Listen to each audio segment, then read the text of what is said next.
क्षीर सागर के किनारे एक संग्राम हुआ, जिस संग्राम को देवासुर संग्राम कहा जाता है। इसमें राजा बलि को परास्त कर दिया,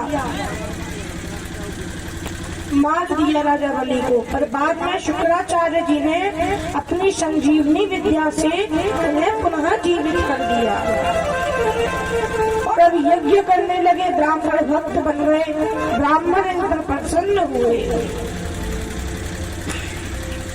ब्राह्मण प्रसन्न हुए, वरदान दिए, रथ दी। शुक्राचार्य जी ने शंख दिया, प्रहलाद जी ने फूलों की माला दी और पूरा सुसज्जित होकर बलि अब स्वर्ग लोक पर आक्रमण बोल दिए। स्वर्ग लोक पर आक्रमण बलि ने कर दिया, सभी देवताओं को परास्त कर दिया। तो देव माता अदिति चिंतित हो गई कि मेरे पुत्रों को उनका सर्वस्व कौन दिलाएगा। कश्यप जी से प्रार्थना की तो कश्यप जी ने पयोव्रत की विधि बतलाई, पयोव्रत करने को कहा। तो अदिति मैया ने पयोव्रत किया, पूरी विधि विधान के साथ अदिति मैया ने पयोव्रत किया एवं कश्यप जी के तेज से अदिति मैया के गर्भ में भगवान पधारे और भगवान ने एक अवतार लिया। कौन सा अवतार? भगवान का वामन के रूप में अवतार हुआ। बोलिए वामन भगवान की। वामन के रूप में भगवान का अवतार हुआ। सभी ने वामन भगवान को जो उनका था सब ने भेंट किया। भूदेवी ने चरण पादुका दी, आकाश नक्षत्र दिया, बृहस्पति जी ने मंत्र फूंककर गायत्री मंत्र फूंककर यज्ञ पवित्र धारण कराया। सरस्वती मैया ने रुद्राक्ष की माला भेंट की, जिसमें जो नाम है वामन भगवान को दिया और वामन भगवान को जो भी मिला वो सब बृहस्पति जी को दे दिया। बृहस्पति जी को पता था यही देवताओं को उनका सर्वस्व दिलवाएंगे। तो बृहस्पति जी बोले कि हे प्रभु, हमें ये सब नहीं चाहिए। हमें क्या चाहिए? हमें तो तीनों लोकों का सर्वस्व चाहिए, त्रिलोकी का सर्वस्व चाहिए, तीनों लोकों का सर्वस्व। वामन भगवान बोले वो मुझे कौन देगा? बोले वो तुम्हें राजा बलि देंगे, वो तुम्हें राजा बलि देंगे। तो वामन भगवान गए राजा बलि के पास। राजा बलि के पास वामन भगवान गए और गए तो पहुंचते ही पहले वामन भगवान बलि की प्रशंसा करने लगे कि महाराज आप धन्य हो, आपके कुल में हिरण्याक्ष हिरण्यकशिपु जैसे परम वीर हुए, प्रहलाद जी जैसे बड़े भगवान के भक्त हुए, विरोचन जैसे ब्राह्मण भक्त हुए और विरोचन के पुत्र महाराज बलि आप भी अपने पिता से कम नहीं, आप भी खूब ब्राह्मणों की सेवा करते हो। तो राजा बलि ने कहा कि महाराज आपको क्या चाहिए, आप बताइए। तो वामन भगवान बोले कि महाराज मुझे कुछ नहीं चाहिए, मुझे तो बस आप मेरे छोटे छोटे पैरों से नापी हुई 3 पग भूमि दे दो। तो राजा बलि बोले कि हे ब्राह्मण देव, आपने मेरे कुल की प्रशंसा तो अच्छी की, परंतु जब मांगने की बारी आई तो 3 पग भूमि। अरे आपको जितना चाहिए उतना मांग लो, क्योंकि एक बार जिसने बलि से मांग लिया उसे दूसरे के आगे हाथ फैलाने की जरूरत नहीं पड़ती। तो वामन भगवान बोले नहीं, हमें तो केवल 3 पग भूमि ही चाहिए। ऐसा कहो 3 पग भूमि ही दे देंगे। वामन भगवान ने कहा संकल्प करो। राजा बलि बोले 3 पग के लिए कहा संकल्प करें। वामन भगवान ने कहा नहीं, नियम तो नियम ही होता है, संकल्प करो। संकल्प करने लगे पर शुक्राचार्य जी को पता चल गया ये विष्णु है। तो संकल्प के जो पात्र था, जल का जो पात्र था, उसके छिद्र में आकर बैठ गए, जल ना निकलने दिया। वामन भगवान ने एक लकड़ी ली और उस छिद्र में डाल दी, जिससे शुक्राचार्य की एक आंख फूट गई। एक आंख शुक्राचार्य जी की फूट गई। और अब राजा बलि ने संकल्प किया, कहा आपको जहाँ से भी अच्छा लगे आप 3 पग भूमि नाप लीजिए।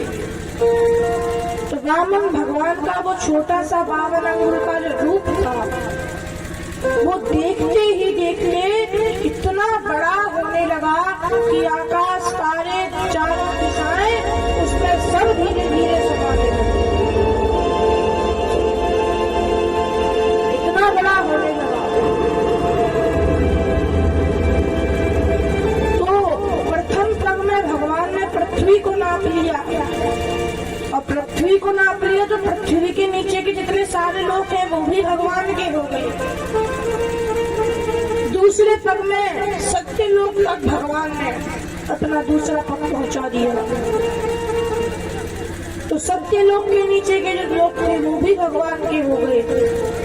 और तीसरे पग के लिए बलि के पास जगह ही ना बची। तो तीसरे पग के लिए भगवान वामन बोले कि बताओ राजा बलि, हम अपना तीसरा पग कहाँ रखें? तुम्हारा सर्वस्व तो हमने 2 पगों में ही नाप लिया। तो राजा बलि समझ गए कि आप साक्षात भगवान हैं। तो बोले कि हे प्रभु, आपने अभी केवल धन को नापा है, अभी केवल आपने धन को नापा है, और अब आप ही बता दो धन बड़ा होता है धनवान? वामन भगवान बोले धनवान ही बड़ा होता है। अरे धन की क्या कीमत, धन जिसके पास है उसकी कीमत ज्यादा होती है। तो राजा बलि बोले अभी तक आपने मेरा धन नापा है, पर मैं धनवान अभी भी आपके सामने खड़ा हूँ। तो प्रभु आपने मेरा धन अपना कर लिया, तो अपना तीसरा चरण मेरे सर पर रखकर मुझे भी आप अपना कर लो, मुझे भी अपना कर लो। तो भगवान ने अपना तीसरा पग राजा बलि के सिर पर रखा, राजा बलि को भी अपना कर लिया और सुतल लोक राजा बलि को दे दिया। एवं हमेशा हमेशा अर्थात एक कल्प के लिए राजा बलि के द्वारपाल बन गए, द्वारपाल बन गए। सुखदेव जी बोले परीक्षित, भगवान का एक और अवतार हुआ जो कि भगवान ने लिया मत्स्य के रूप में, मछली के रूप में। जब प्रलय के 7 दिन बचे तब सत्यव्रत नाम के राजा से जाकर के कहा, जो कि तपस्या कर रहा था, मत्स्य के रूप में आए। वो जल भर रहा था तो उसके कमंडल में आ गए। उसने देखा मछली आ गई तो फेंक दिया, दोबारा जल भरा। और जब उस मछली को फेंक दिया तो वो मछली बोली कि मुझे अपने साथ ले जाइए, यहाँ मुझे बड़े बड़े जीव जंतु खा जाएंगे, यहाँ मुझे बड़े बड़े जीव जंतु खा जाएंगे। तो वो अपने साथ ले गए और घर जाकर के एक पात्र में रख दिया। वो मछली उस पात्र के बराबर हो गई, बड़े पात्र में रखा, बड़े पात्र के बराबर हो गई। कुएं में डाल दी, कुएं के बराबर हो गई। तालाब में डाल दी, तालाब के बराबर हो गई। नदी में डाल दी, नदी के बराबर हो गई। तब समुद्र में लाए तो वो बोलने लगी कि आप मुझे यहाँ मत डालो, बड़े बड़े जीव मुझे खा जाएंगे। ये समझ गए कि ये साक्षात भगवान है, स्तुति करी, पूछा हे प्रभु बताइए इस दास के लिए क्या आदेश है। भगवान ने सारी बात बता दी।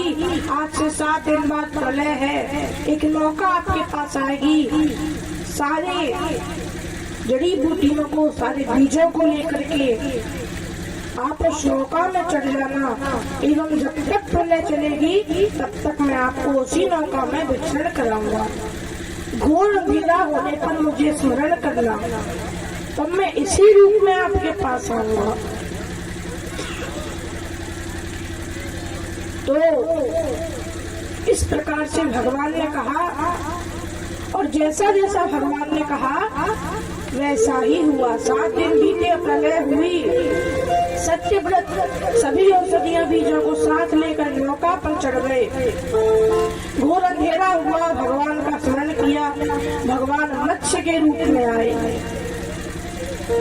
और जब तक प्रलय चलती रही मत्स्य के रूप में भगवान ने विचरण कराया और बाद में मत्स्य पुराण का भगवान ने उपदेश दिया। सुखदेव जी बोले, परीक्षित अब मैं तुम्हें सूर्य वंश की कथा का श्रवण कराता हूँ, परंतु यदि विस्तार से श्रवण कराऊंगा तो 100 वर्षों में भी सूर्य वंश की कथा पूरी नहीं हो सकती, इसलिए संक्षिप्त में श्रवण करो। परीक्षित, भगवान के नाभि कमल से ब्रह्मा जी का जन्म हुआ। ब्रह्मा जी के बेटा विवस्वान सूर्य, विवस्वान सूर्य जैसे चला सूर्यवंश और उनके बेटा श्रद्धादेव मनु सूर्यवंश के प्रथम राजा। इनकी श्रद्धा नामक पत्नी से कोई संतान नहीं हुई। वशिष्ठ जी से यज्ञ करवाया, एक बेटी हुई, पर इनको चाह थी बेटे की, तो बाद में इन्होंने वशिष्ठ जी ने बेटा उस बेटी को ही बना दिया। आगे चलकर इनके इक्ष्वाकु आगे 10 बेटे हुए, जिसमें से एक था नभग। नभग के बेटे थे नाभाग और नाभाग के बेटे थे परम वैष्णव श्री अम्बरीश जी महाराज, भगवान के परम भक्त थे। आगे चल के इक्ष्वाकु के वंश में महाराज हरिश्चंद्र हुए, जिन्हें सत्यवादी कहा जाता है। उनके पुत्र रोहित, रोहित से बाहुक और बाहुक के वंश में आगे चलकर महाराज सगर हुए।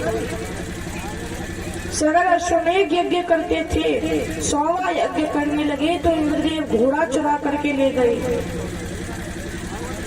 और कपिल मुनि के आश्रम में बांध दिया। तो इनकी 2 पत्नियां थीं, जिनमें से एक से तो 60,000 बेटे हुए और एक से केवल एक बेटा हुआ।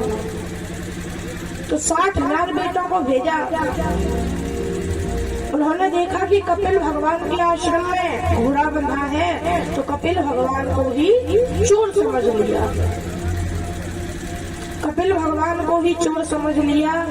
कपिल भगवान ने जैसे ही आंखें खुली, ये 60,000 सभी जल करके भस्म हो गए।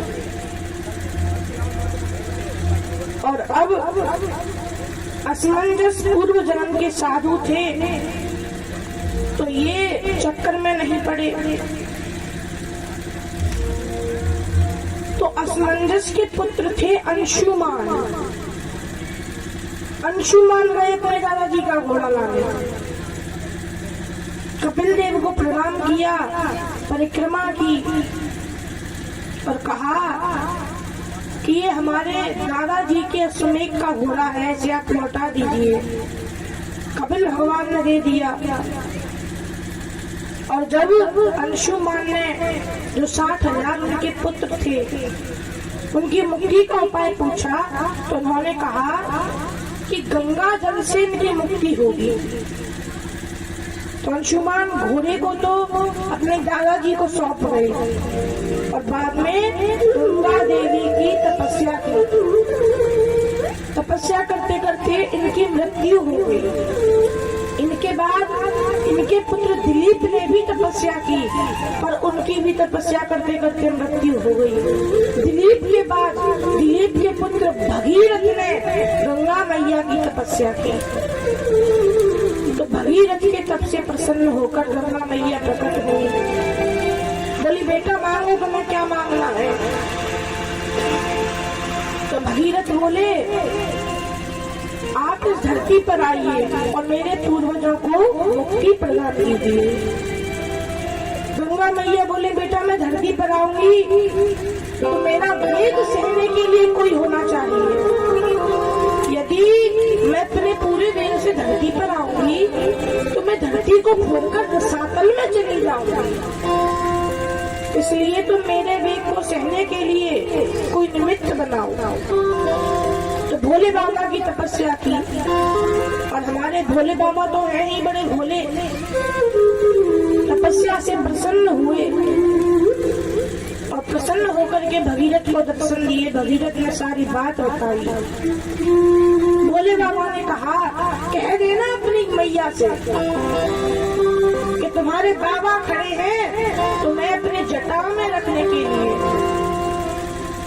तुम्हारा वेग सहने के लिए तुम्हारे बाबा खड़े हैं, चाहे तुम कितने भी जोर से क्यों ना हो, कह देना। तो गंगा मैया आई, आकाश से गंगा मैया आई और भोले बाबा ने गंगा मैया को अपनी जटाओं में रखा। अपनी जटाओं में भोले बाबा ने गंगा मैया को बंद रखा, पर भगीरथ के कहने पर एक जटा खोल दी, जिससे धीरे धीरे गंगा मैया का जल पृथ्वी पर आने लगा। भगीरथ आगे आगे चलने लगे और भगीरथी पीछे पीछे चलने लगी। बोलिए गंगा मैया की। भगीरथ जहाँ जहाँ ले गए गंगा मैया वहाँ वहाँ गई, और अंत में जहाँ उनके पूर्वजों की राख पड़ी थी वहाँ पर ले आए और उनके पूर्वजों को गंगा जल के स्पर्श से मुक्ति प्राप्त हुई। और वही गंगा मैया आज भी हम सभी को पवित्र करते हुए बहती जा रही है। सुखदेव जी बोले परीक्षित, इनके ही वंश में आगे चल करके हुए खटवांग, जिन्होंने 2 घड़ी में ही मुक्ति पाली थी। आगे चलकर रघु हुए, महाराज रघु बड़े प्रतापी थे, इतने प्रतापी थे कि इनके प्रताप का वर्णन ही नहीं किया जा सकता। इससे ही समझ लो कि भगवान श्री राम का जन्म किसमें हुआ था मैया? कौन से वंश में? रघुवंश में। तो ये जो रघु महाराज थे ना, इन्हीं से रघुवंश चला। और इनके वंश में आगे चल करके हुए महाराज अज के बेटे हुए महाराज दशरथ, और महाराज दशरथ के बेटे हुए साक्षात भगवान श्री राम। चतुर्व्यूह में भगवान ने अवतार लिया, श्री राम लक्ष्मण भरत शत्रुघ्न। बोले रामचंद्र भगवान की। चतुर्व्यूह में भगवान ने अवतार लिया। भगवान राम की कथा तो आप सबने सुनी होगी। बहुत लोग रोज रामचरितमानस पढ़ते भी होंगे, और समय का भी अभाव है, इसलिए हम संक्षिप्त में ही श्रवण करते हैं। क्योंकि सुखदेव जी ने भी एक ही श्लोक में पूरी राम कथा परीक्षित को श्रवण करा दी, एक ही श्लोक में पूरी राम कथा परीक्षित को श्रवण करा दी। कहते हैं परीक्षित, भगवान श्री राम ने चतुर्व्यूह में अवतार लिया है। वशिष्ठ जी ने नामकरण किया, भगवान बड़े हुए, वशिष्ठ जी ले गए गुरुदेव के आश्रम में रह करके इन्होंने शिक्षा ली। अल्पकाल में ही सारी शिक्षाएं लेकर के लौट आए। विश्वामित्र मुनि अपने साथ ले गए। ताड़का का वध भगवान ने किया है, असुरों का भी वध भगवान ने किया है। और मिथिला नगरी से विश्वामित्र मुनि के लिए निमंत्रण आया सीता मैया के स्वयंवर का। विश्वामित्र मुनि अपने साथ भगवान श्री राम लक्ष्मण को साथ लेकर के गए हैं। भगवान राम को साथ लेकर के गए और गुरुदेव से आज्ञा लेकर भगवान श्री राम और लक्ष्मण नगर में भ्रमण करने के लिए निकले। पुष्प वाटिका में पुष्प लेने के लिए, पूजा लेने के लिए आए। और मैया सीता मैया का स्वयंवर में एक शर्त रखी थी। क्या शर्त थी? भगवान शिव का धनुष था। शर्त ये थी कि जो भी इस पर प्रत्यंचा चढ़ा देगा उसी से सीता मैया का विवाह कराया जाएगा। बड़े बड़े राजा वहां आए थे और मैया प्रत्यंचा चढ़ाना तो छोड़ो, वो बड़े बड़े राजा उस धनुष को हिला भी ना सके।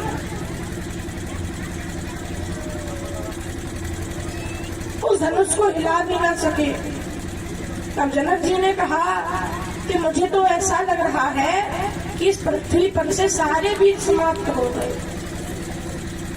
तो हमारे लक्ष्मण जी तो है ही क्रोधी स्वभाव के। लक्ष्मण जी खड़े हो गए कि अभी भी बहुत वीर हैं इस संसार में और हमारे प्रभु से बड़ा वीर कोई है ही नहीं। तब गुरुदेव विश्वामित्र जी की आज्ञा लेकर के भगवान राम गए, धनुष को उठाया, प्रत्यंचा चढ़ाते हुए धनुष के भगवान ने 2 टुकड़े कर दिए, धनुष तोड़ दिया। सीता मैया के साथ भगवान श्री राम का, लक्ष्मण जी का उर्मिला देवी के साथ, भरत जी का मांडवी के साथ और शत्रुघ्न का श्रुतकीर्ति के साथ विवाह संपन्न हुआ। और मैया अयोध्या में आकर के सब सुख से रहने लगे। परंतु अब राजा दशरथ ने विचार किया एक बार कि राम को राजा बना देना चाहिए, राम को राजा बना देना चाहिए। तो विचार किया कि अगले दिन कल प्रातः राम का राज्याभिषेक किया जाएगा। परंतु रात में ही सरस्वती मैया ने मंथरा की बुद्धि फेर दी और एक घटना घटित हुई। मंथरा की बुद्धि फेर दी, मंथरा ने कैकेयी की बुद्धि फेर दी और कैकेयी ने आज पहले के अपने 2 वरदान राजा दशरथ से मांग लिए। क्या क्या वरदान मांगे? हे प्रभु, मेरा पहला वरदान तो ये है कि राजगद्दी मिले मेरे पुत्र भरत को और राम को 14 वर्ष का वनवास दिया जाए।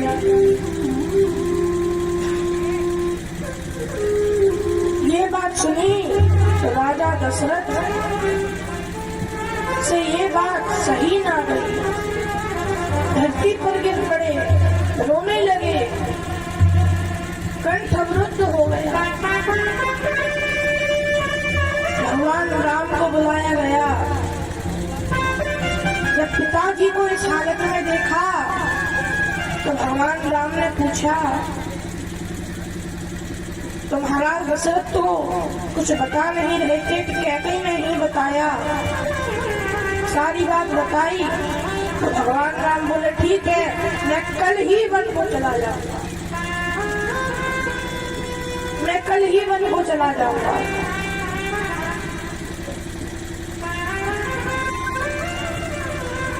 भगवान राम वन आने की तैयारी कर रहे थे।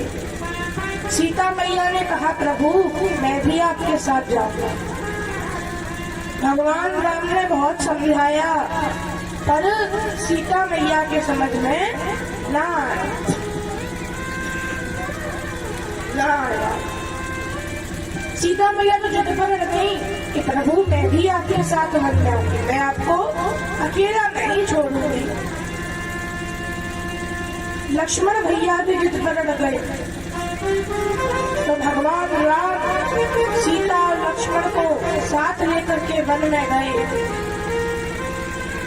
सारे अयोध्यावासी रोकते हैं कि प्रभु मत जाओ, आप चले जाओगे तो इस अयोध्या का क्या होगा।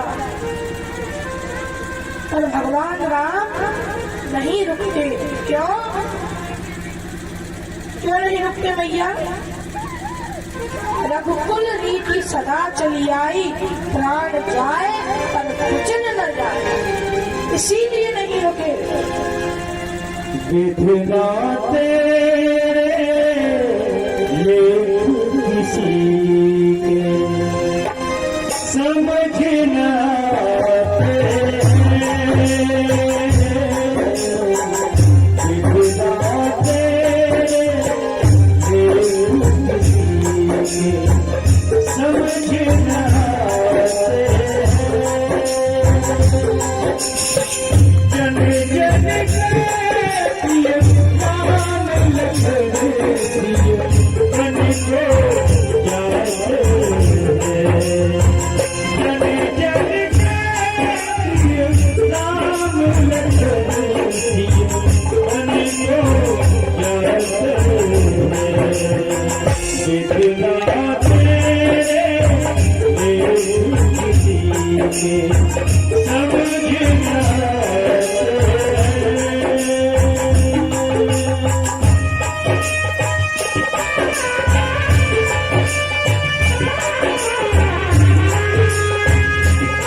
बोलिए राजा रामचंद्र भगवान की।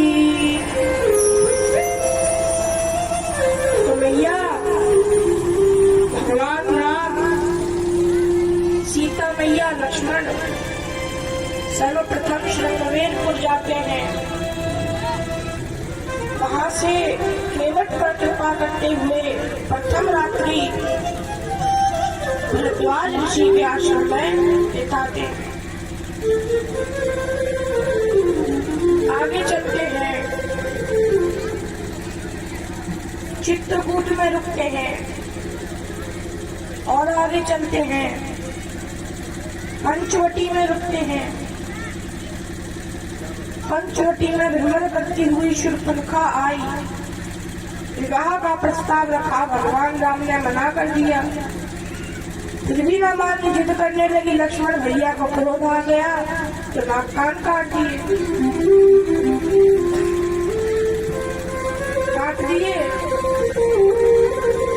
पहुंची अपने भाइयों के पास।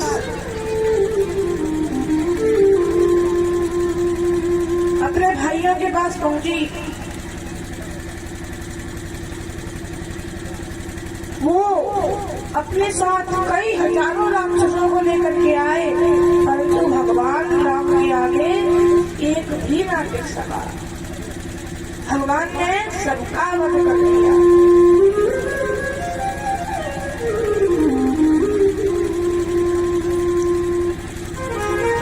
एवं अब ये गई रावण के पास, तो रावण ने बुद्धि लगाई। मारीच का सहारा लेके उसे सोने का हिरण बना के वन में भेज दिया। सीता मैया ने जिद की मुझे चाहिए,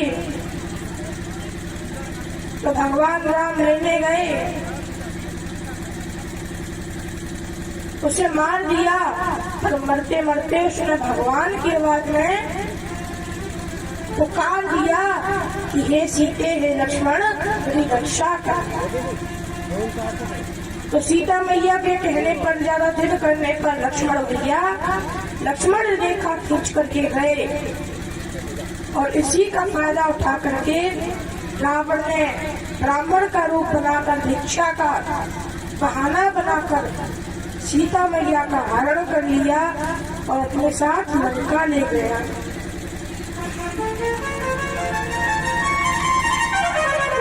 जटायु के भी पंख काट दिए और भगवान की गोद में जटायु ने प्राण दिया। आगे चलकर भगवान ने शबरी पर कृपा की नवधा भक्ति का उपदेश दिया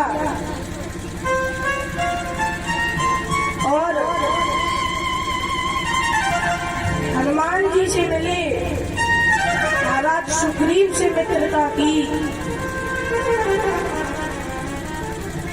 एवं राजा बाली को मारकर महाराज सुग्रीव को किष्किंधा का राजा बनाया। और आगे चले तो मैया अब सभी चारों ओर फैल गए सीता मैया को ढूंढने के लिए। हनुमान जी 100 योजन का समुद्र पार करके लंका गए, सीता मैया के बारे में पता लगाया एवं सीता मैया के बारे में पता लगाया और लंका का दहन करके हनुमान जी लौटे। सोने की लंका को जला दिया। हनुमान जी लौटे, समुद्र पर सेतु बनाया गया, सेतु बांधा। भगवान श्री राम सारी वानर सेना को लेकर के गए, लंका में पहुंचे, युद्ध हुआ। भगवान ने कुंभकर्ण का वध किया, लक्ष्मण भैया ने मेघनाद इंद्रजीत का वध किया। अंतिम चरण में युद्ध पहुंचा तो अंतिम चरण में रावण भगवान से युद्ध करने आया। रावण भगवान से युद्ध करने आया।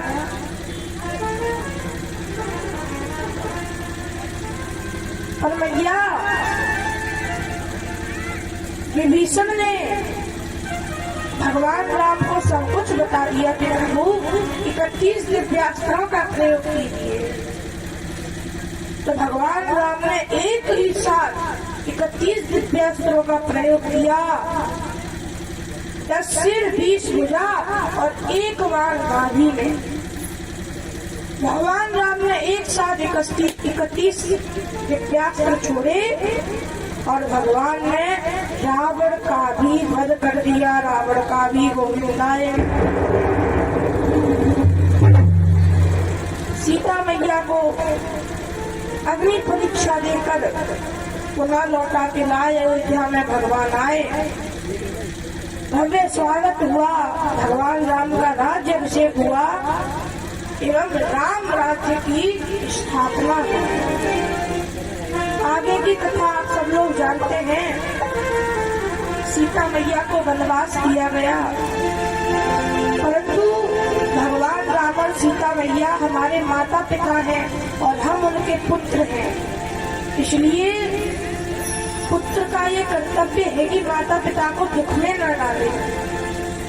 तो आगे की चर्चा न करते हुए भगवान राम की कथा को यहीं विराम देके अब हम चंद्रवंश की पावन कथा का श्रवण करते हैं। रघुनाथ जी हो जिसकी बिगड़ी बनाने वाले,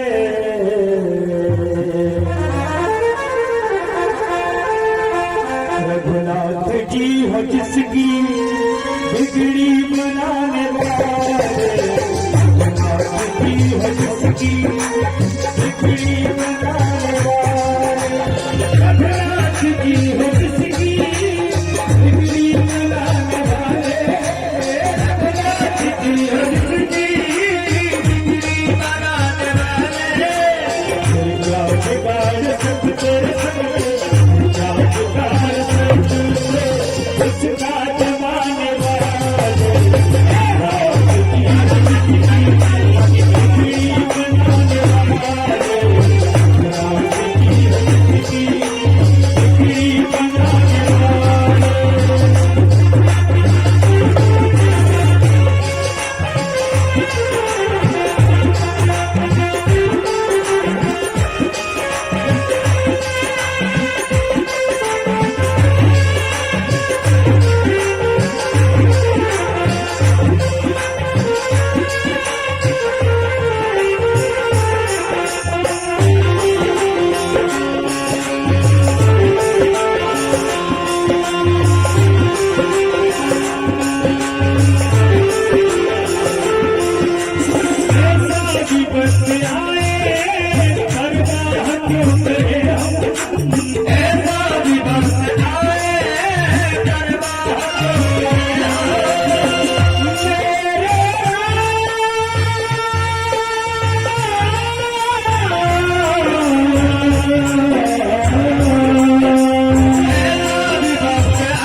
कुछ नहीं है अभिमान क्यों करो हम, अपना कुछ नहीं है अभिमान क्यों करो हम, अपना कुछ नहीं है अभिमान क्यों करो हम।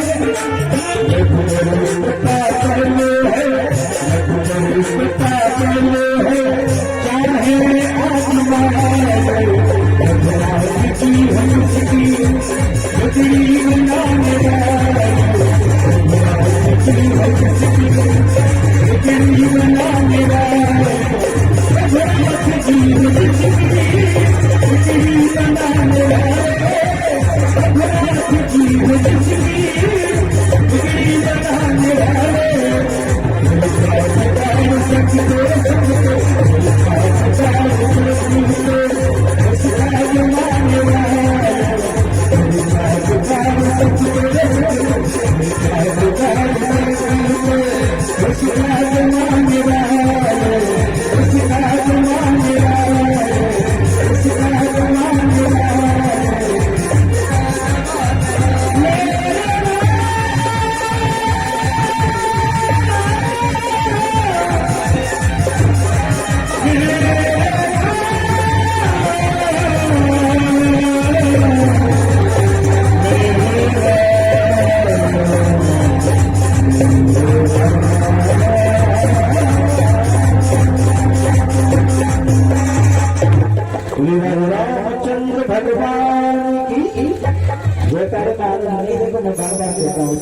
जोर से जयकार लगाएगा ताकि मालूम पड़े कहाँ यहाँ भागवत हो रही है। तो ज्यादा नहीं तो आपका जो गांव है उस तक तो आवाज जानी चाहिए। ठीक है, एक बार जोर से जयकार।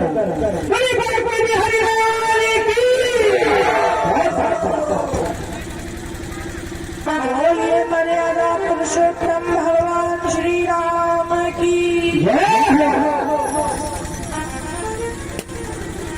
तो मैया सुखदेव जी बोले, परीक्षित अब तुम चंद्रवंश की कथा का श्रवण करो।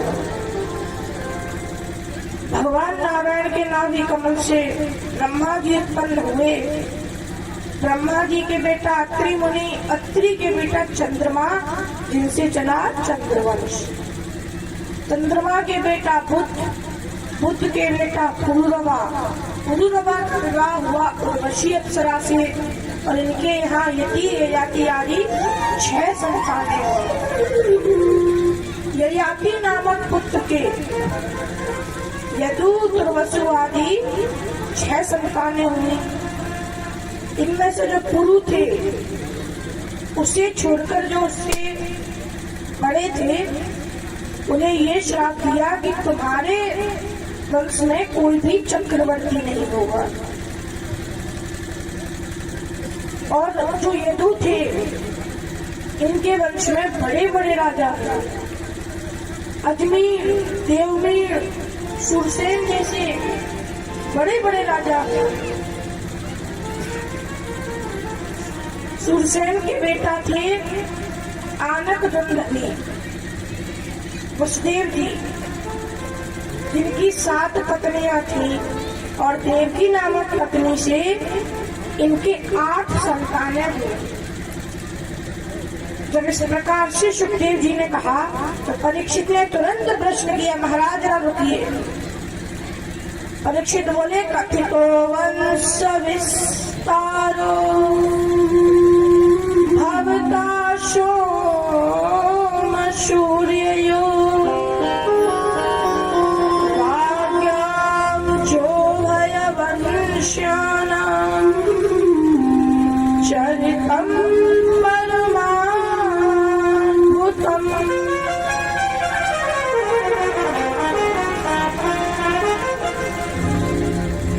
परीक्षित बोले, महाराज आपने सूर्य वंश की गाथा इतनी लंबी चौड़ी सुनाई, कम से कम अब हमारे प्रभु की कथा तो हमें विस्तार से सुनाइए।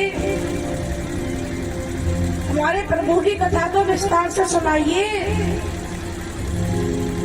उनकी ही कृपा से आज मैं आपके सामने बैठा हूँ, नहीं तो मेरा जन्म लेने से पहले ही मर गया होता।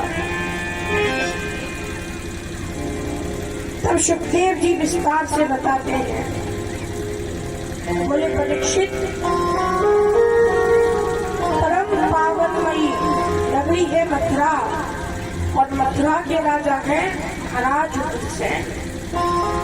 बड़े ही धर्मात्मा राजा हैं, परंतु इनका बेटा हो गया दुष्ट कंस।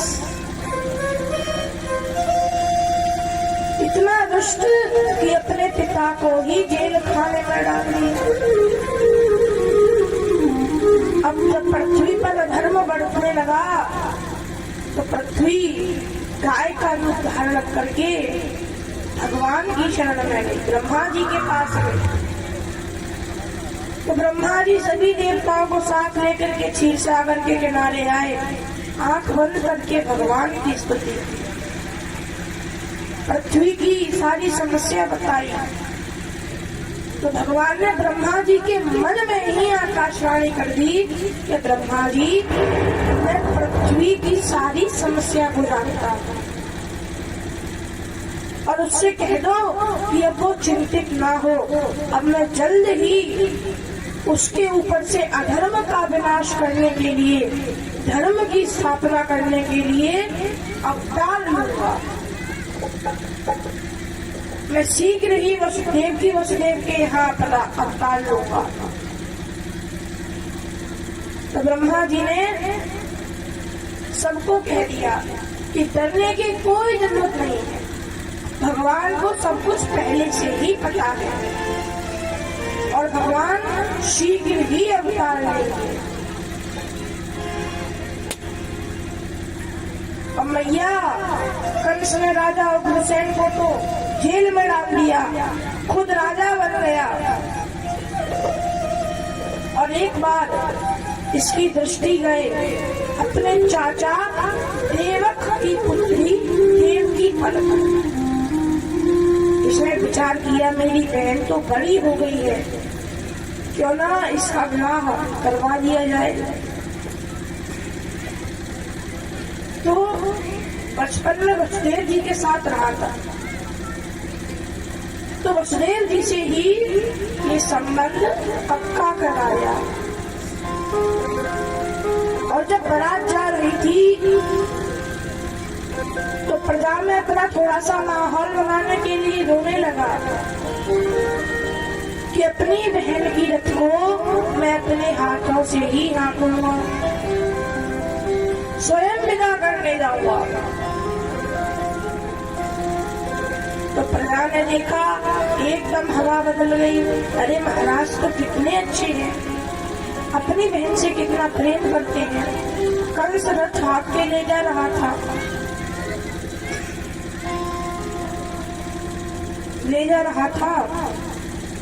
तो देवताओं ने सोचा कि ये तो इसकी प्रजा में अच्छी माहौल बन गई है। ऑलरेडी ऐसा ही चलता रहा, प्रजा इसकी ओर हो गई, तो भगवान से इसका वध कैसे करेंगे। तो देवताओं ने आकाशवाणी कर दी कि हे कंस, जिस बहन देवकी को तू अपनी रथ में बिठा करके ले जा रहा है, उसी देवकी का 8वां लाल बनेगा तेरा।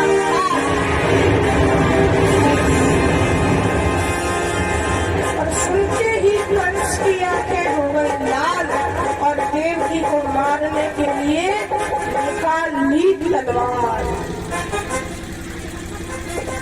देवकी को मारने के लिए तलवार निकाल ली, गर्दन पर रख ली।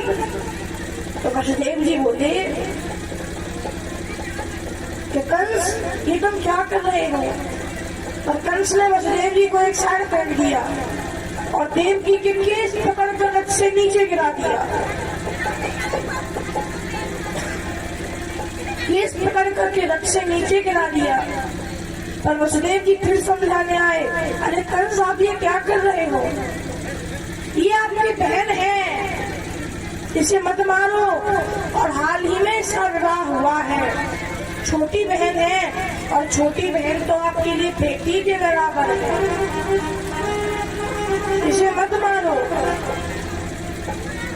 कंस ने कहा, अरे इसका 8वां लाल मेरा काल बनेगा, फिर मैं अपने काल को जन्म देने वाली को क्यों छोड़ दूं।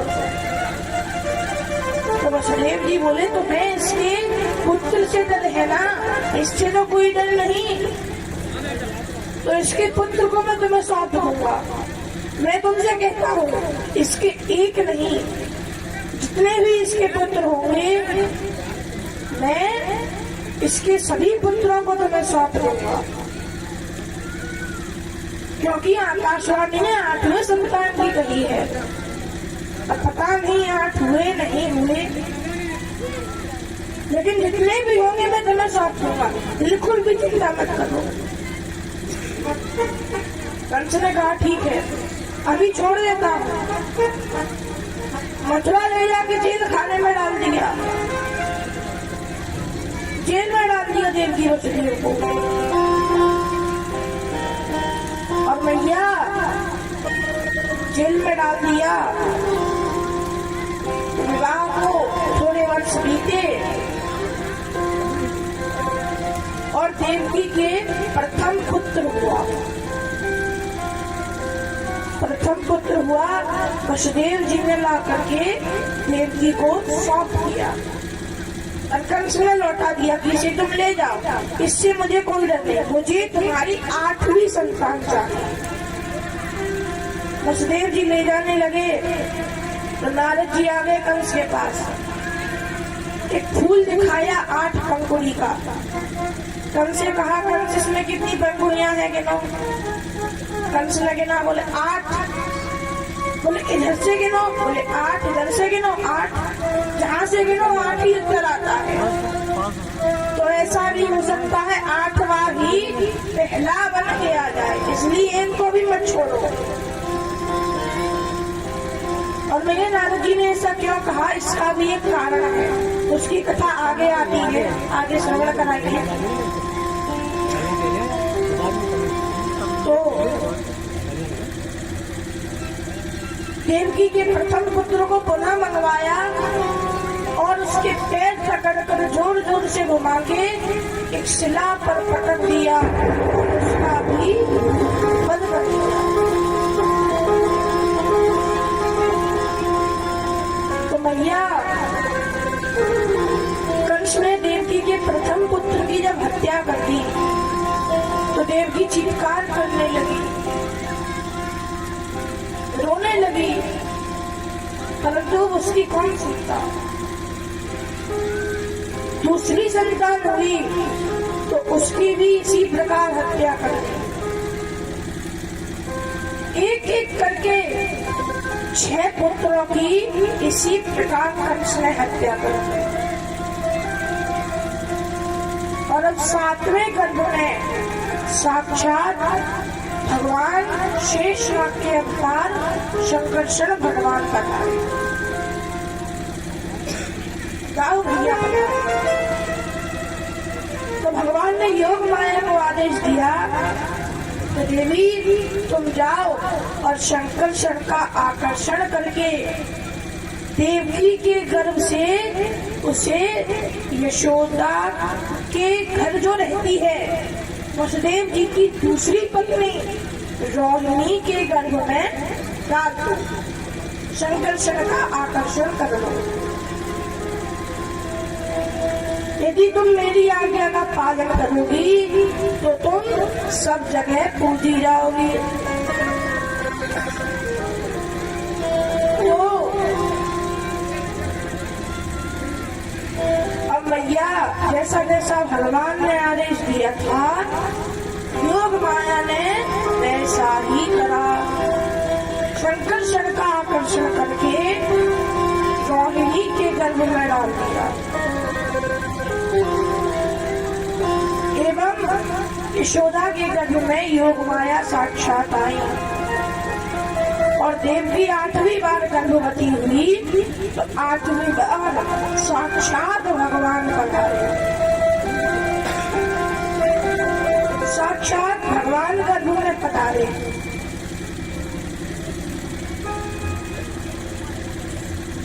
परंतु भैया एक बात हमेशा ध्यान रखना कि भगवान का कभी ना तो जन्म होता है ना भगवान की मृत्यु होती है। भगवान तो केवल प्रकट होते हैं और अंतर ध्यान हो जाते हैं, जन्म मृत्यु नहीं होती भगवान की।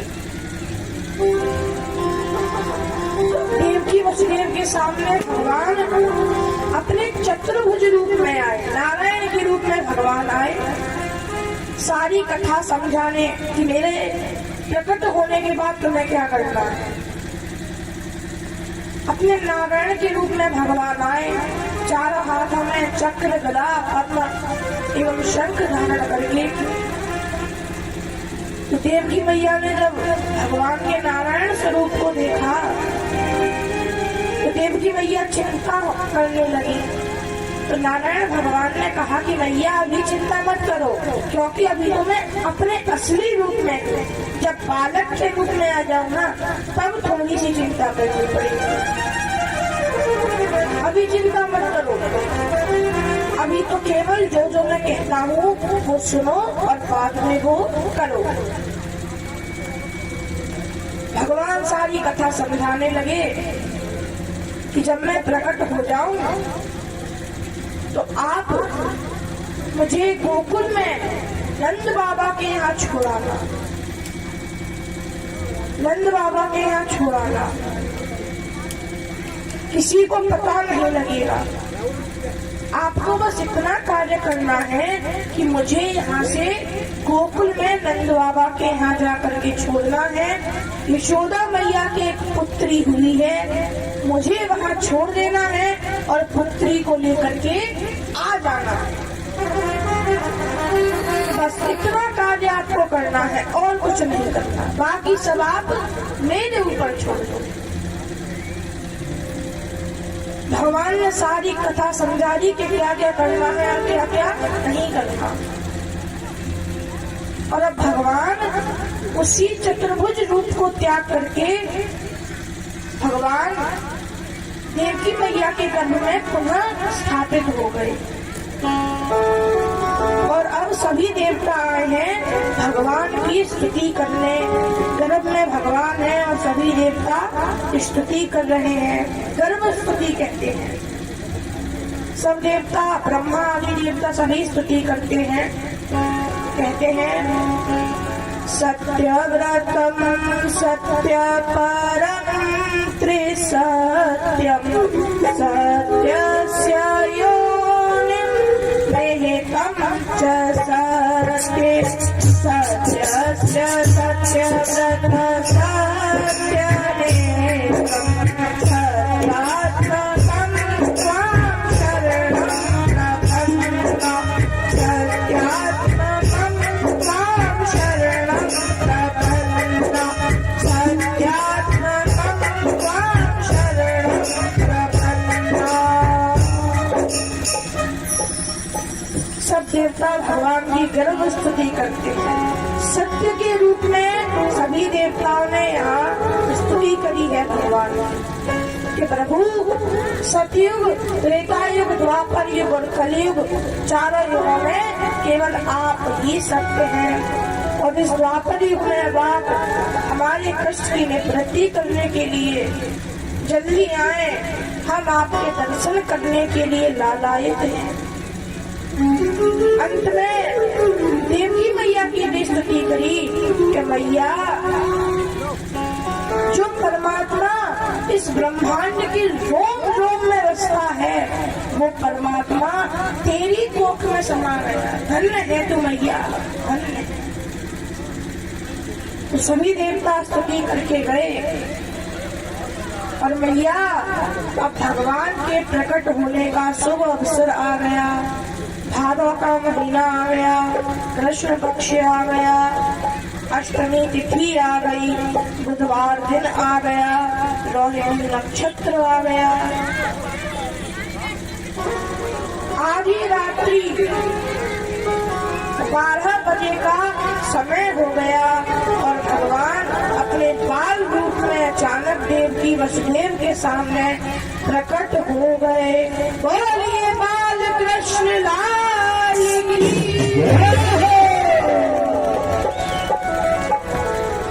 जैसे ही भगवान प्रकट हुए तो सारे दरवाजे बेड़ियां खुल गईं और वसुदेव जी को सारी बातें याद आई।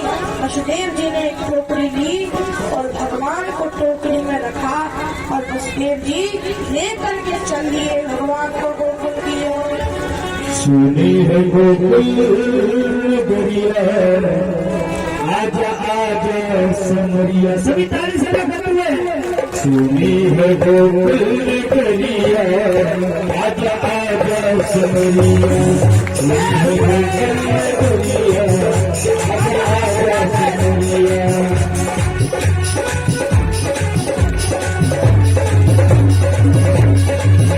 आजा आजा समरिया, आजा आजा समरिया, आजा आजा समरिया, सुनी है गोकुल गरिया, आजा आजा समरिया, सुनी है गोकुल गरिया, आजा आजा समरिया।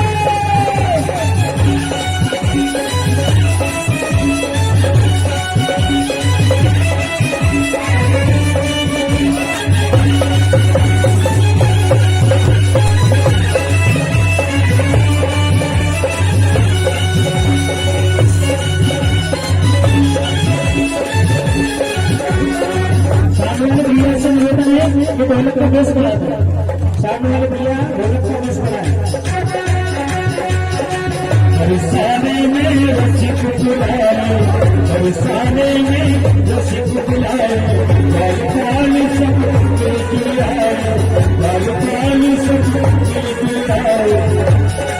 सखिया देखे जगरिया, सखिया देखे जगरिया, आजा आजा सगरिया, सुनी है जगरिया, आजा आजा सगरिया।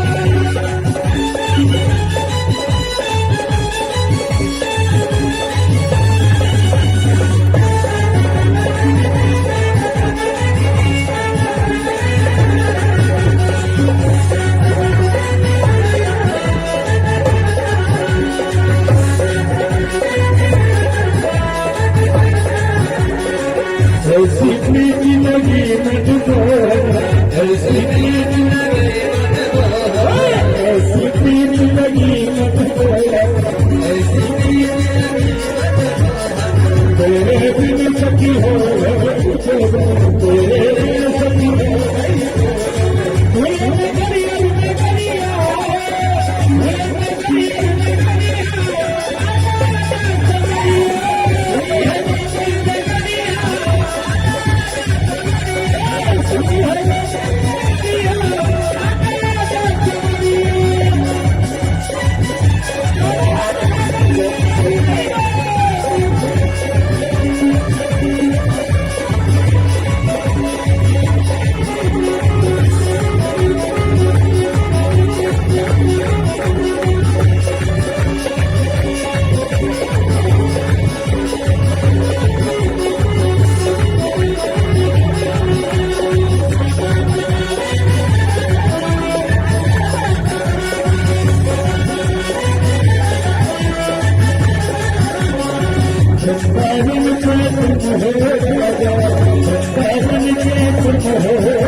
एक भगत रास्ता तिहारी, एक भगत रास्ता तिहारी। वे है तुमको गुजरिया, वे है तुमको गुजरिया, आजा आजा समरिया, वे है तुमको गुजरिया, आजा आजा समरिया, आजा आजा समरिया, आजा आजा समरिया, आजा समरिया, आजा समरिया।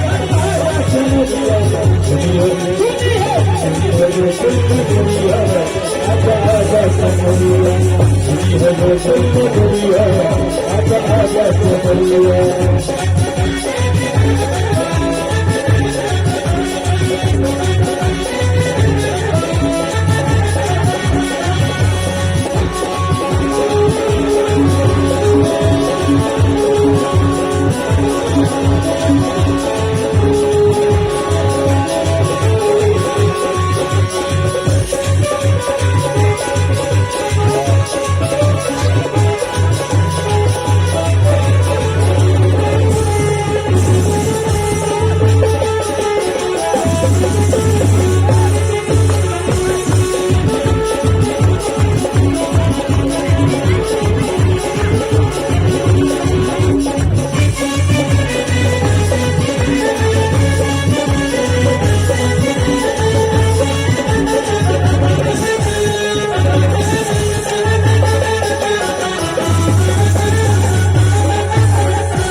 की प्रीत लगी भारी मोहन तेरे बिन सजी हो गई जोगन तेरे बिन सजी हो गई जोगन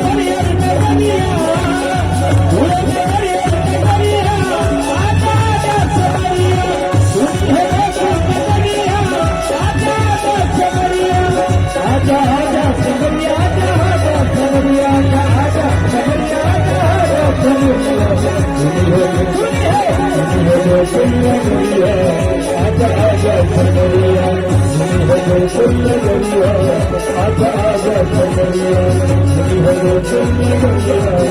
आजा आजा समरिया